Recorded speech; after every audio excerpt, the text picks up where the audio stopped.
매일 아침을 뉴스로 깨웁니다. YTN 라디오 김호성의 출발 새아침. 여러분 안녕하십니까? 출발 새아침의 김호성입니다.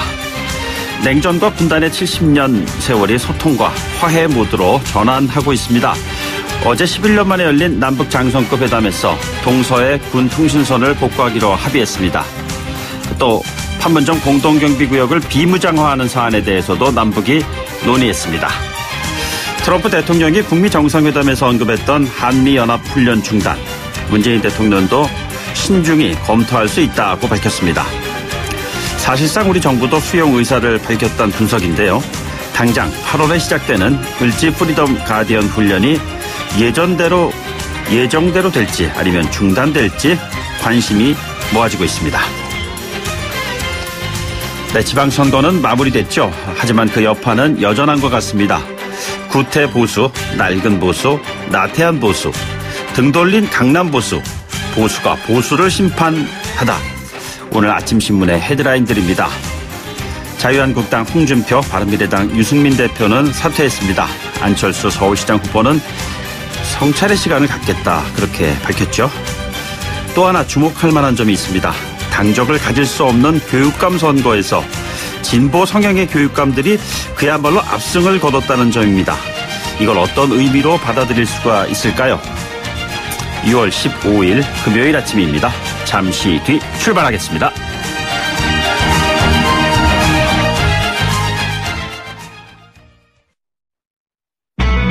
YTN 라디오 김호성의 출발 새아침. 네, 지금까지 들어온 뉴스, 오늘 꼭 아시면 좋을 뉴스들 정리해 보겠습니다. 시사평론가 이종훈 박사 오셨습니다. 안녕하십니까? 네, 안녕하세요. 네, 저는 그냥 개인적으로요. 월 게임이 중단되면 전쟁도 중단되지 않을까 이런 소박한 기대를 가지고 있는데요. 네. 한미연합훈련 중단 발표, 이게 곧 있을 것 같다, 이런 얘기들이 나오는데 정말 그럴까요? 네, 오늘 중에 지금 공식 발표가 나온다는 얘기가 네네. 벌써 CNN 그리고 이제 폭스 뉴스를 통해서 보도가 지금 나오고 있습니다. 예. 일단 8월로 예정된 을지 프리덤 가디언 그 연습 이제 관련한 내용이 이제 될 것으로 보이고요. 저희는 그 을지 포커스라고 지금 머리에 입력돼 있어요. 옛날에. 네. 세대 차이가 좀 확 느껴지네요. 네. 프랑스 지금 AFP 통신도 마찬가지 내용 전하고 있습니다. 문재인 대통령도 어제 이제 폼페이오 미국 국무장관 이제 청와대에서 접견했고 오후에 이제 그 국가안전보장회의 전체 회의 주재한 자리에서 이 부분도 언급을 했어요. 네네. 이 한미 연합훈련에 대해서도 신중한 검토를 하겠다. 구체적인 내용은 미국과 긴밀히 협의하라, 이렇게 지시를 했고요. 송영무 장관이 안 그래도 제임스 매티스 미국 국방부 장관하고 어제 전화통화를 했습니다. 네네. 그 자리에서도 한미연합 군사훈련 중단 여부를 논의한 것으로 이렇게 알려지고 있습니다. 그래서 이 트럼프 대통령이 북미 정상회담 뒤에 언급한 이후에 아주 빠른 속도로 결정이 좀 이제 이루어지는 것 같습니다. 어제 그 남북 장성급 회담에서도 북측이 중단 요구를 했잖아요. 예, 그렇습니다. 어제 오전 10시부터 오후 8시 40분까지 실제로 문안조정까지 하고 해서 거의 밤 10시 40분 이런 정도까지 하루 종일 이제 회담이 이제 진행이 됐는데요. 판문점 이제 북측 지역 그 판문각에서 이제 장성급 회담 상당히 이제 오랜만에 통일각이요. 10년 6개월 만에 이제 열린 그런 그 자리였습니다. 네네. 거기서 지금 합의한 내용은 지금 동해 서해 지구 군 통신선 복구하기로 이제 합의했고 공동보도문 발표를 했어요. 서해 북방 한계선 일대를 평화수역으로 조성하는 문제와 더불어서 또 판문점 공동경비구역 시범적으로 비무장화하는 문제, 이런 것들을 논의했다고 하는데요. 네네. 아마 회의 그 초반에 그 연합훈련에 대해서 언급을 한 것으로 이렇게 이제 알려집니다. 그러니까 4.27 판문점 선언을 이행하는 차원에서 한미 연합훈련을 중단해야 한다, 이렇게 얘기를 했고, 우리 쪽에서 이거는 상호 군사적 신뢰를 기반으로 해결될 것이다. 현재 한미 간에 협의를 하고 있다, 이렇게 답변을 해서 더 이상 이렇게 깊숙한 논의는 없었다고 지금 일단 이렇게 알려지는데요. 그런데 어제 이제 마지막 회의 때 그 북측 수석 대표인 안익산 중장이 다신 이렇게 회담하지 맙시다라고 불만을 토로한 것이 이게 또 보도를 좀 타고 있어요. 왜 그랬을까? 이게 어제 회의가 굉장히 이제 길게 진행되지 네네. 않았습니까? 이 문안 조율 과정에서 또 굉장히 여러 차례 예. 또 이렇게 몇 차례 접촉을 더 갖고 이랬던 모양이에요. 네네. 상당히 피곤했던 모양입니다. 이게 뭐 큰 틀의 합의는 이루어졌는데 뭐 늘 하는 얘기입니다만 뭐 악마는 디테일에 있다고. 그렇죠. 예. 좀 뭐 그런 또 이견들이 분명히 상충했을 거예요. 네, 그렇습니다. 예. 지방선거 얘기 좀 해주세요. 그 지방선거 그 야당이 지금 뭐 거의 네, 후폭풍이 예. 지금 확 일고 있죠. 그렇습니다. 네. 비대위 체제가 되겠죠? 네, 결국 그렇게 갈 것 같습니다. 네네. 어제 이제 홍준표 대표가 사퇴한 자유한국당 경우에는 당분간 김성태 원내대표가 대표 권한대행 맡기로 일단 했고요. 오늘 오후 2시에 비상의원총회를 엽니다. 그래서 뭐 앞으로 여러 가지 운영 방향에 대해서 논의를 이제 한다고 하는데 지금 최고위원들도 동반 사퇴를 했거든요. 네네. 지도부가 지금 없는 상태입니다. 그래서 조만간 전국위원회를 열어서 이제 비상대책위원회를 구성해야 되는 그런 예. 그 상황이고요. 이 바른미래당 유승민 공동대표도 어제 이제 사퇴하지 않았습니까? 네네. 당분간은 이제 박주선 공동대표 체제로 이제 운영이 이제 될 것 같습니다. 일단은 뭐 단독 대표 체제가 되겠죠. 예, 예.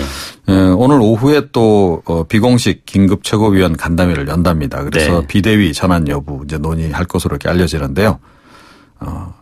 비대위원장 하실 분 없나요? 이제 이렇게 되는 거죠. 네. 누구라도 지금 선뜻 나서기가 글쎄요. 좀 예. 쉽지 않은 상황이어서 이 네네. 구인난에 좀 허덕이지 않을까 예. 이렇게 여겨집니다. 이건 뭐 당이나 우리 사회의 일터나 이게 참 구직난, 구익난 때문에 참 여러 가지 어려운 것 같습니다. 개각 소식도 들리고 있어요. 네, 그렇습니다. 문재인 대통령이 뭐 개각 방침 일단 정했다고 하고 이낙연 국무총리에게 그 준비를 지시하는 것으로 이렇게 알려지고 있습니다. 네네. 개각 시기는 이제 문재인 대통령이 러시아 국빈 방문하고 나서 이제 돌아온 예. 그러니까 25일 정도가 이제 유력하다 이런 네네. 얘기가 나오고 있고요. 개각 대상은 이제 뭐 이미 이제 김영록 전 장관 같은 경우에 전남지사 출마하는 바람에 이제 공석이 네네. 되지 않았습니까? 네. 이제 그런 그 농림축산식품부를 비롯해서 한 3, 4개 부처 예. 소폭 개각이 될 것으로 일단 예상은 되는데 이게 이제 뭐 교육, 법무, 환경 뭐 이런 정도 선에서 그칠지 네네. 외교 통일 뭐 이쪽으로까지 갈지 예. 이게 지금 이제 좀 관심사고요. 네네. 그런데 이번에는 이낙연 총리가 실질적인 인사재청권을 행사할 수 있도록 그 청와대가 아니고 네네. 이 총리가 직접 장관 후보자 발표를 할 것으로 이렇게 알려지고 있습니다. 예, 예. 이 총리도 지난달 말에 장관들 평가가 있었다. 네네. 부분 개각과 관련해서 청와대와 이미 기초 협의를 했다. 이렇게 네네. 밝힌 상태입니다. 개각이 있을 때마다 늘 그 총리의 인사 재청권 얘기는 항상 나오는데요. 이번엔 네. 좀 어떻게 될지 좀 궁금합니다. 그리고 또 인사청문회에서 또 검증 과정이 그렇죠. 있지 않습니까? 그럼 예, 또 예. 이번에 또 이 청와대 네네. 검증 시스템에 대한 얘기가 또 나오면 사실은 곤란한데 예, 또 예. 어떻게 될지 사실 지켜봐야 문재인 될것 정부 1년 동안의 인사 문제는 좀 그렇게 아주 뭐 훌륭했다라는 평가를 받지는 못했잖아요. 그렇죠. 후한 예. 점수는 못 받았습니다. 네. 검찰 인사도 곧 단행될 것으로 보이죠? 예, 그렇습니다. 뭐 이번 주 어쩌면 뭐 다음 주 뭐 이제 이런 얘기가 지금 이제 나오고 있는데 조만간 이제 발표가 될 것으로 이렇게 알려지고 있습니다. 네네. 그래서 지난 12일에 김강욱 대전고검장이 이제 사의를 표명했고 어제 예. 하루 동안만 공상훈 인천지검장, 안상훈 서울 북부지검장, 신유철 서울 서부지검장 그리고 첫 여성 검사장이죠. 조희진 서울지검장까지 이제 사의를 표명을 했습니다. 네. 검사장급 이상 그러니까 고위급 인사 이제 곧 발표될 것으로 보이고 네네. 지금 이번에 사법연수원 20또는 21기 또 검사장 승진자 고검장 경우 그렇고요. 검사장 승진자는 연수원 24기에서부터 한 25기 정도 이렇게 네네. 예상이 됩니다. 예.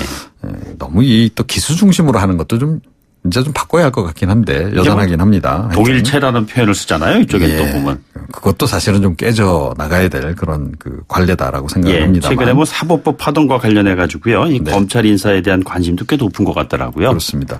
그 검사장 승진자는 뭐 예년보다는 조금 적은 10명 이내 이렇게 네네. 지금 예상이 되고 있습니다. 김명수 대법원장이 자 오늘 결단을 내릴 것이다 이런 관측이 나오는데 참 네. 궁금해요. 이거 어떻게 예, 될까요? 그렇습니다. 뭐 그동안에 이제 1년에 법관들 회의가 쭉 진행되지 않았습니까? 네네. 이게 양승태 전 대법원장 시절 이제 재판거래 의혹에 대한 후속 조치를 어떻게 할 거냐. 이게 이제 예. 핵심 사안이고 검찰 고발까지 할 거냐 말 거냐. 이게 이제 가장 뜨거운 쟁점 아니겠습니까? 네네. 이 김명수 대법원장이 지금 이제 그 최종 방침은 대략적인 방향이 지금 알려지고는 있는데요. 그러니까 여러 의혹 관련자들을 검찰에 직접 고발하는 대신에 네네. 이미 이제 시민단체 이런 쪽에서 고소고발을 한 상태니까 이루어져 있죠. 예. 예, 그 사건이 검찰에 접수된 만큼 이제 엄정한 수사가 필요하다라는 의사를 피력하거나 네네. 검찰 수사에 적극적으로 협조한다는 정도. 뭐 이 정도 입장 발표가 나오지 않겠느냐라고 네네. 하는 예측이 지금 나오고 있습니다. 예. 그런데 뭐 이런 정도라면 얼마 전 열린 그러니까 지난 11일이었죠. 전국 법관 대표회의에서 네네. 권고한 정도 수준. 예. 그 정도 수준이 뭐 되지 않겠느냐 이렇게 좀 예상이 되긴 합니다. 예. 네. 뭐 지금 해법을 놓고 지금 많은 그 의견들이 지금 나왔는데요. 최종 결과가 어떻게 나올지 좀 관심사가 아닐 수가 없을 것 같습니다. 네. 지난 한 주 참 바쁜 와중에 브리핑 하시라고 애쓰셨고요. 주말 좀 재충전하시고 월요일 날 뵙겠습니다. 네. 네, 고맙습니다. 오늘 말씀 여기까지 듣도록 하죠. 지금까지 이종훈 시사평론가였습니다.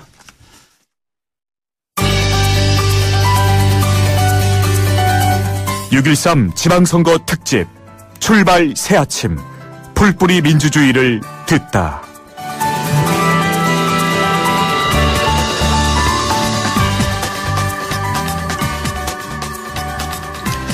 네, 지방선거 마무리된 지 오늘로 이틀째입니다만 제가 조금 전에 그 오프닝 멘트를 통해서도 밝혔죠. 이번 선거에서 주목할 만한 점 가운데 하나, 교육감 선거라는 언급을 해드렸습니다.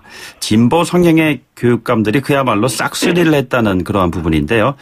17 가운데 무려 14곳에서 승리를 했습니다. 이걸 어떤 의미로 받아들여야 할까요? 이재정 경기도 교육감 당선인 전화로 연결해서 이야기 나눠보도록 하죠. 안녕하십니까?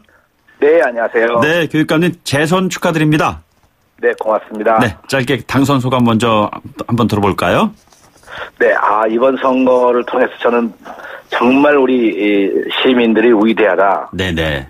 그 판단과 미래에 대한 비전 이런 것들이 확실하게 선거를 통해서 반영됐구나. 네네. 이런 생각을 하면서 특히 교육에 대한 깊은 관심 이게 참 저는 대단히 감사하고 고맙고 깊은 책임감을 느낍니다. 광역단체장 재보궐선거 모두 보수에 참패였는데 마찬가지로 교육감 선거에서도요. 진보 진영이 압승을 거뒀습니다. 이것이 의미하는 바는 무엇이라고 생각하시는지요? 저는 역시 지금 시대가 바뀌고 이제 급하게 우리가 4차 산업혁명이 진행되고 있고 네네. 그리고 이제 문재인 대통령이 들어서면서 민주화라고 하는 것 또 남북관계의 발전, 이 통일에 대한 어떤 염원, 이것이 상당히 진보적 경향으로 지금 흘러가고 있지 않습니까? 예. 이제 그런 사회적 변화에 대한 반영이 아닐까, 저는 그렇게 생각을 했습니다. 네, 진보 성향의 교육감과 보수 성향의 교육감의 가장 큰 차이는 뭐라고 이해를 해야 합니까? 네. 이번 선거에서는 사실상 어떻게 보면 이 혼재돼 있어가지고 정책면에서 보면 네네. 꼭 뚜렷하게 이렇게 그 차이를 보기는 어렵습니다만 전통적인 관점에서 본다면 이제 과거의 경우에 무상급식이라든가 네네. 또는 학생 인권을 존중하는 그런 교육을 한다든가 경쟁 교육보다는 어떻든 협력하고 협동하는 이 줄세우기 교육이 아니라 그런 교육의 변화라든가 이런 것이 진보 교육감의 하나의 그 흐름이었다면, 네네. 보수 교육감은 여전히 뭐 특목고 자사고를 강화해야 된다든가, 네네. 역시 그 교육에 있어서 우수한 학생들을 기르기 위한 성적 위주로 좀 더 강화해야 된다든가 이런 경향이 아니었나 이렇게 판단합니다. 예, 보통 보면 진보 진영 교육감이 이렇게 싹쓸이를 하게 되면은. 네. 교육 분야에서의 견제와 균형이 실종되는 것이 아니냐라는 그런 우려의 목소리도 있거든요. 네. 이렇게 될 경우에 한쪽에 치우친 교육 정책이 되면 어떡하나라는 학부모들의 걱정에 대해서는 어떤 답을 갖고 계시는지요? 교육계에는 실제로 뭐 견제와 균형이라는 의미는 전 사실 크지 않다고 생각해요. 왜냐하면 대개 지역별로 좀 편차가 있습니다만 학부모들의 의견이 굉장히 강하고요. 네. 두 번째는 교사들이 갖고 있는 기본적인 방향은 어떻든 세계 교육의 흐름이나 우리 사회 흐름에 맞추어서 새로운 교육 형태로 진전해 가야 되지 않겠느냐. 예. 그러니까 과거의 교육 형태는 보수적이고 새로운 교육 형태는 진보적이다. 이거에 대한 무슨 뭐 견제 균형보다는 어떤 변화를 추구하는 데는 다 공감을 이루고 있다. 저는 그렇게 판단을 합니다. 뭐 조금 전에 그 말씀을 하셨습니다만 그 외국어 고등학교라든가 자율형 사립고 이런 폐지 문제는 사실은 법 개정 없이는 교육감이 알아가지고 결정을 할 수 있는 문제가 아니지 않습니까? 이런 부분은 어떻게 대응을 하실 계획이신지요? 본래 이것이 평가에 의해서 이루어졌거든요. 네네. 평가를 해서 교육감이 계속하느냐 안 하느냐를 결정하는 권한이 교육감에게 있었습니다. 네네. 근데 이제 이 시행령을 바꿔가지고 네. 이 교육부 장관이 여기에 동의하느냐 부동의하느냐 이것을 더 강력하게 넣어서 결국 교육감의 권한을 아주 제약을 했죠. 예, 예. 그러니까 지금도 결국 이 학교가 제대로 된 경향을 가고 있느냐를 판단하는 여러 가지 기준이 있어서 네네. 뭐 그대로 엄격하게 판단하게 되면 지금 특목고나 자사고는 존재하기가 어려울 겁니다. 예. 네. 그럼에도 불구하고 이 사회에서는 여전히 그 평균치의 가치보다는 수월성의 가치를 중요시하게 생각하는 사람들도 있잖아요.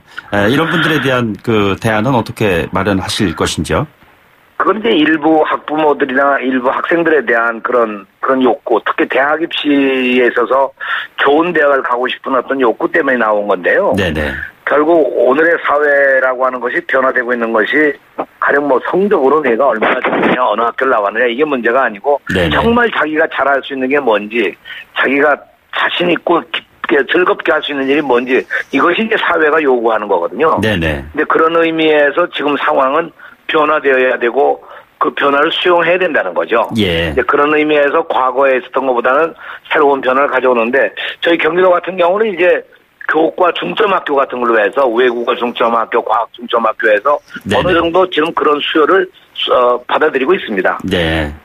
중점학교 그 말씀하셨군요. 네. 예, 그 관련해서 그 교육감 선거에서 보면은 무상교육과 관련한 공약들이 참 많았어요.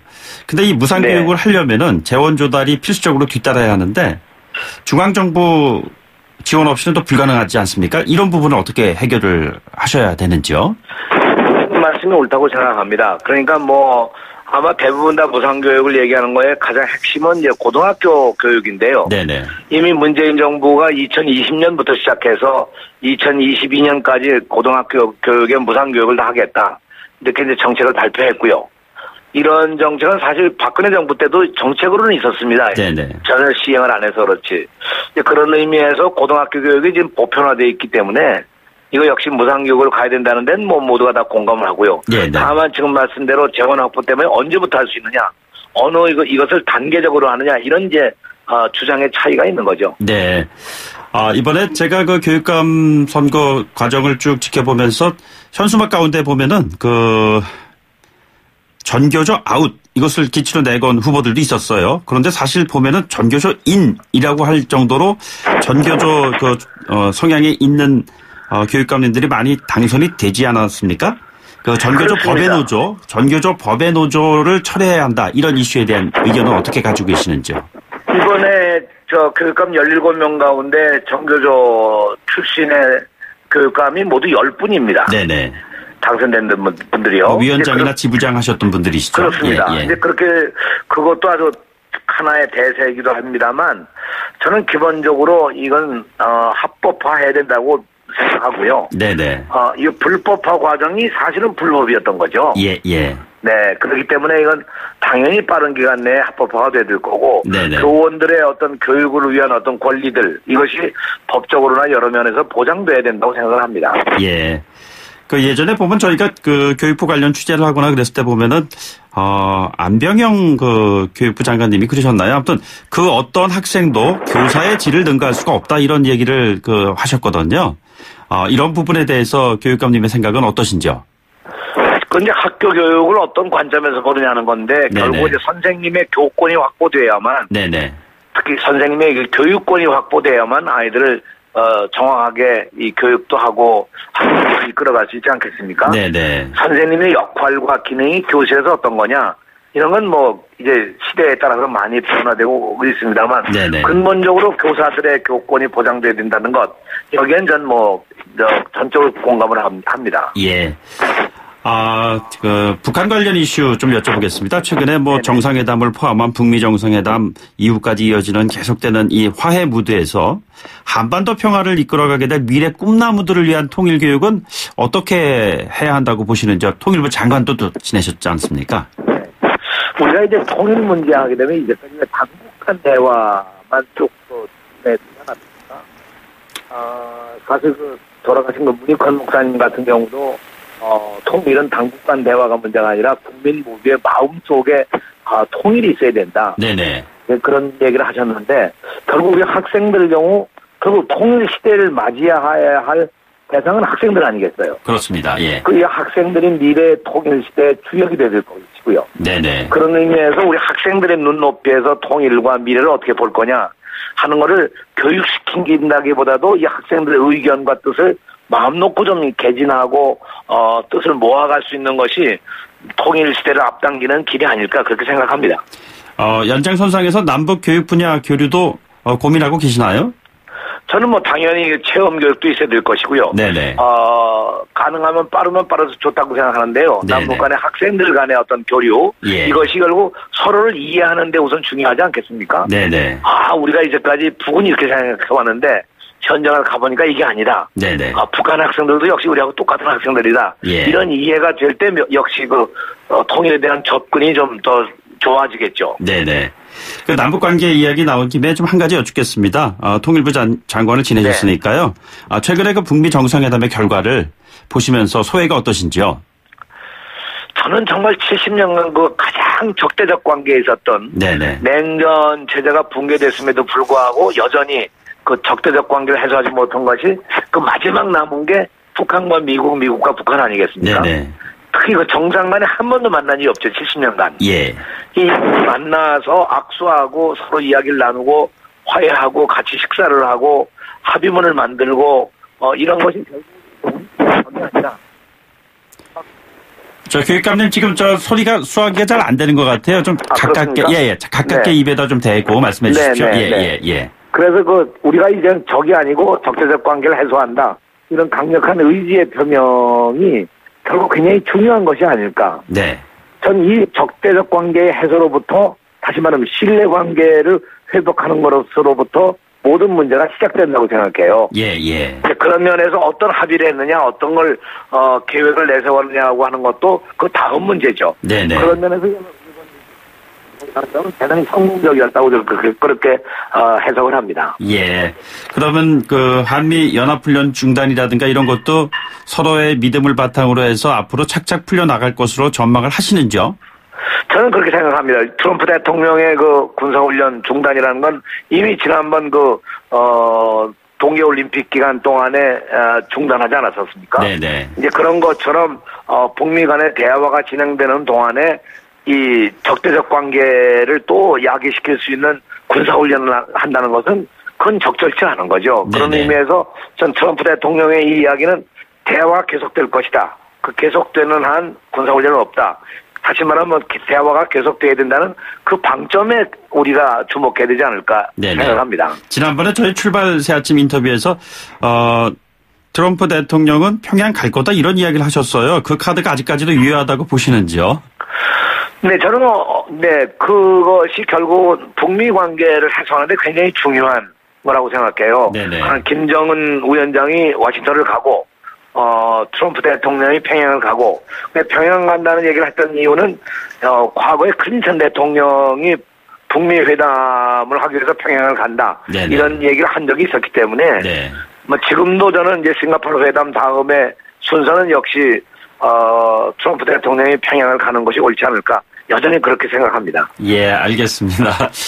교육감님 지금 오늘 전화 상태가 썩 그렇게 좋지가 않아가지고요. 죄송합니다. 이게 왜 그런지 잘 모르겠는데요. 다음번에 한번 좀 연결을 해서요. 좀 자세한 이야기를 좀 나눠보도록 하겠습니다. 오늘 말씀 고맙습니다. 네, 감사합니다. 네, 지금까지 이재정 경기도 교육감 당선인이었습니다. 네, 1부는요. 여기서 마치겠고요. 2부에서 뵙겠습니다. 소통의 아침을 여는 공정한 목소리 YTN 라디오 김호성의 출발 새아침. 네, 출발 새아침 2부 시작하겠습니다. 잠시 광고 듣고 오시겠습니다.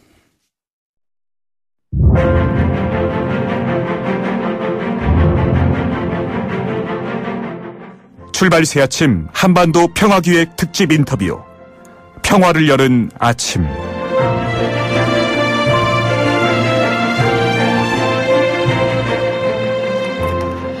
네, 4.27 판문점 선언 이후에 6.12 싱가포르 선언까지 남북미 정상 간의 평화를 향한 거침없는 질주가 계속되고 있죠. 네, 하지만 구체적인 실천은 다른 문제지 않겠습니까? 바로 연합 군사훈련의 변화, 전략 자산 배치 등을 가늠해 볼 때 군사 전략의 수정 또는 북한의 비핵화나 대량 장거리 살상무기에 대한 변화 등이 뒤따라야 한다는 그런 지적이 많습니다. 이 변화의 핵심 역시 한가운데 신뢰가 자리 잡고 있겠죠. 오늘은 양무진 교수를 모시고요. 급변하고 있는 한반도 안보 정세 속에서 속속 발표되고 있는 후속 조치의 의미들을 짚어보는 시간 마련하도록 하겠습니다. 안녕하십니까? 네, 안녕하십니까? 네, 교수님 이른 아침 많이 좀 힘드실 텐데요. 저희가 좀 일찍 모셨어요. 북미 남북 지금 다 만난 다음에 성과를 기다리는 이 상황에서 적대적인 행위가 중단돼야 된다 이런 것이 조금 더 구체화되는 것 같습니다. 그렇지 않습니까? 그렇습니다. 이 문제 해결의 가장 기본은 역지사지의 자세 아니겠습니까? 네네. 우리가 북한 핵과 미사일이 임박한 위협이라고 느낀다면은, 네. 북한이 임박한 위협이라는 게 무엇인가? 네네. 이게 생각하는 것이 바로 역지사지의 자세가 아니겠습니까? 네네. 따라서 아마 최근에 지금 이제 UFG 이런 훈련, 물론 이제 조건부 중단이겠지만도, 네네. 이런 부분에 대해서 지금 논의하고 있는 이런 것은 아마 한반도 이런 긴장화에 대해서 도움이 되지 않을까 이런 생각이 듭니다. 중단된다고 봐도 될까요? 지금 현재는 일단 조건부 중단을 봐야 되겠죠. 네네. 남북 간에 또 그리고 북미 간에 이런 선의의 대화 이런 과정에 대해서는 서로 적대 행위 이런 부분에 대해서 조금 조심하면서 네네. 이것을 하려면 결국 뭐냐면은 중단 쪽으로 가는 것이 좀 현실적인 해법이 아니겠냐. 그런데 이제 중요한 것은 뭐냐면 일단 먼저 한미 간에 먼저 논의를 해야 되겠죠. 예, 예. 또 그리고 이제 이런 이 훈련에 있어 가지고 한미 군사 훈련이 1년 365일 이렇게 보면 한 180일 정도 훈련을 하고 있어요. 예, 예. 이러한 훈련이 있어가지고 국가급의 훈련이 있고, 네네. 또 그리고 군정별로 훈련이 있는데, 적어도 대규모 병력 장비, 특히 4대 전략자산이 동원되는 훈련, 이 부분이 가장 이 남북 간에 또 북미 간에 첨예하게 서로 대립되는 문제가 아니겠냐. 그런 측면에서 이러한 부분부터 먼저 논의가 될 것이다. 이런 생각이 듭니다. 지금 보면 UFG 말씀하셨습니다만 키 리졸브 훈련이라든가 독수리 훈련이라든가 이런 많은 훈련과 관련해서 북한은 북침 전쟁 게임이다 이런 식으로 계속 얘기를 해오고 있었잖아요. 이런 것들이 지난번 북미 회담장에서도 언급이 됐고 결국 북한의 의견이 수렴이 됐다 이렇게 봐야 하는 것인지요. 이 북한의 의견이 꼭 수렴됐다는 측면보다도 방금 제가 말씀드린 역지사지 측면에서 아마 이 북한의 비핵화를 촉진시키기 위해서는 북한의 안보 우려 해소도 필요하다. 그런 측면에서 아마 이런 방금 앵커께서 말씀하신 대로 키 리졸브 훈련이라든지 독수리 훈련이라든지 이 UFG 훈련 이것은 국가급 훈련입니다. 특히 2010년 이후 4대 전략자산이 동원되는 훈련이기 때문에 아마 그런 차원에서 아마 이러한 훈련에 대해서 남북 간 북미 간에 논의를 하고 있고 아마 그것이 어찌 보면 시범적으로 북한의 비핵화를 촉진시키는 차원에서 시범적으로 조건부로 중단할 가능성은 배제할 수 없다. 그렇게 생각합니다. 이 조건부로 중단한다는 이야기는 결국에는 북측의 태도도 굉장히 중요한 부분이잖아요. 예를 들자면 북한이 비핵화라든가 대량 살상 무기 이런 거와 관련된 조치가 그쪽에서도 실행이 돼야 되지 않겠습니까? 항상 협상 이렇게 하면서 주고받는 것이겠죠. 예. 그러나 또 어찌 보면 선제적으로 조치를 취함을 해가지고 상대방의 비핵화를 촉진시키는 그런 전략적 전술적 간접도 있습니다.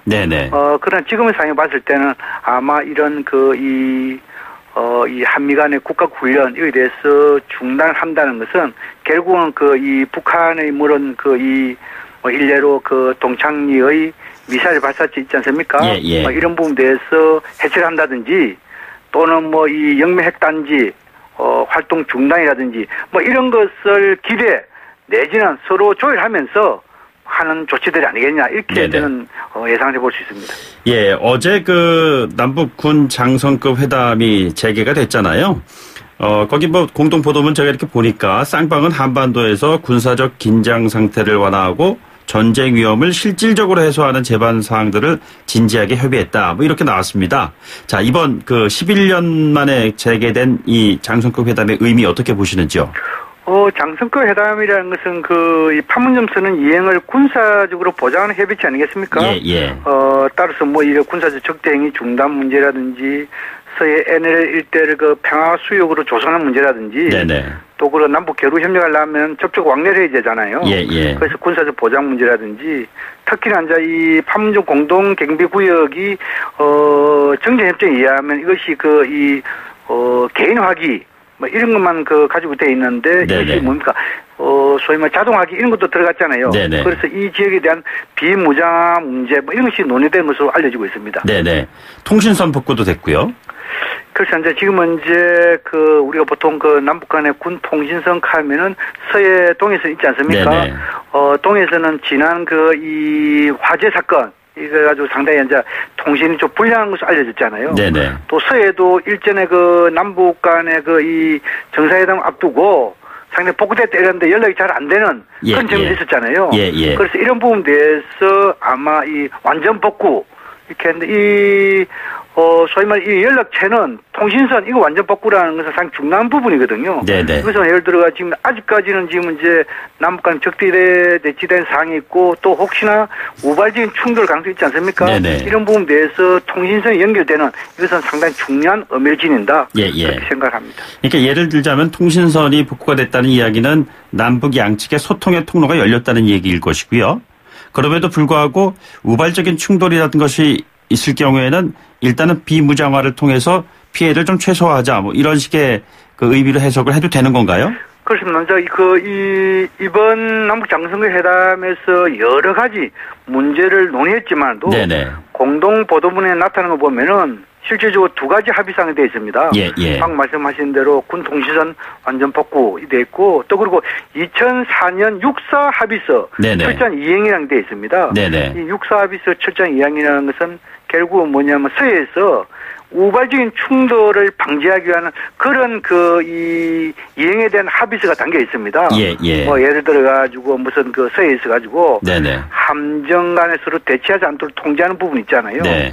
또 그리고 이 상대 측에 대한 부당한 물리적 행동을 하지 않도록 되어 있습니다. 예. 혹시나 또 조남 구조 등을 대치할 때 서로 오해하지 않도록 국제 상성 공통망 여기서 연락하게 돼 있거든요. 네네. 뭐 이미 잘 알려져 있지만도 우리 남측 함정에 대한 호출을 보는 한라산이고 네네. 북측에 대해서는 백두산 이런 게 네네. 있습니다. 아마 이런 부분에 대해서도 2004년 육사합의서 철저한 이행 이것은 결국은 뭐냐면은 서해상에서의 군사적인 우발적 충돌을 네네. 예방하는 그런 측면에서 다시 재확인했다. 이것도 상당히 중요한 부분이라고 생각합니다.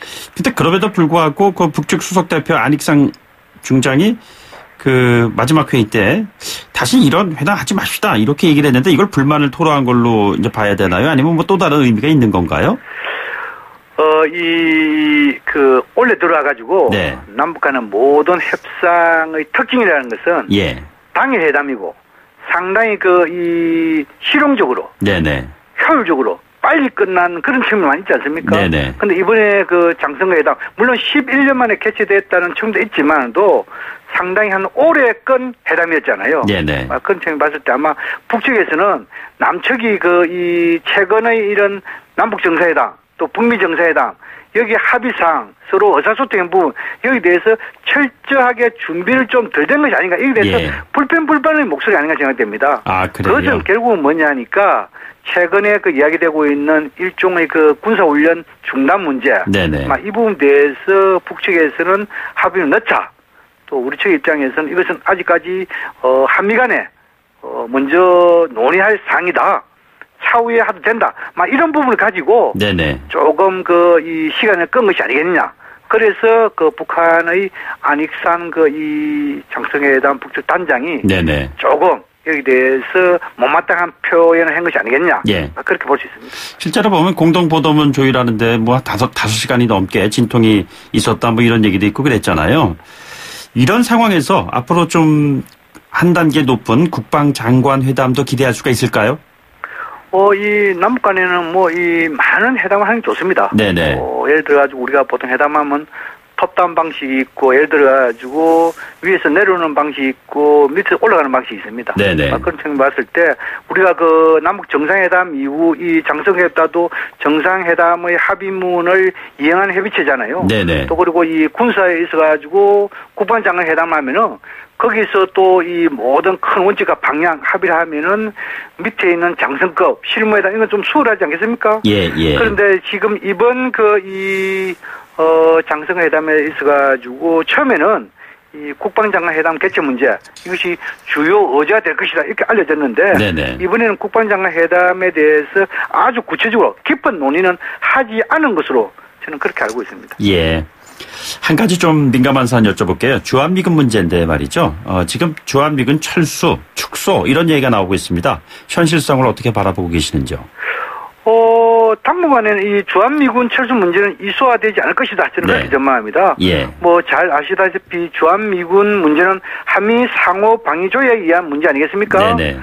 그리고 특히 지금 이제 주한미군이 들어오게 된 배경은 그 북한의 이런 한국전쟁, 도발, 이것이 원인이 됐잖아요. 네네. 이러한 이 한반도에서 북한의 도발이 멈춰지고 비핵화가 완전히 이루어지고 그렇다면 그 이후에 북한의 현재 한반도의 긴장이 완화되고 더 이상 예를 들어 평화롭다 이렇게 판단되면은 그때 가서 한미 간에 논의할 문제다 저는 그렇게 생각하거든요.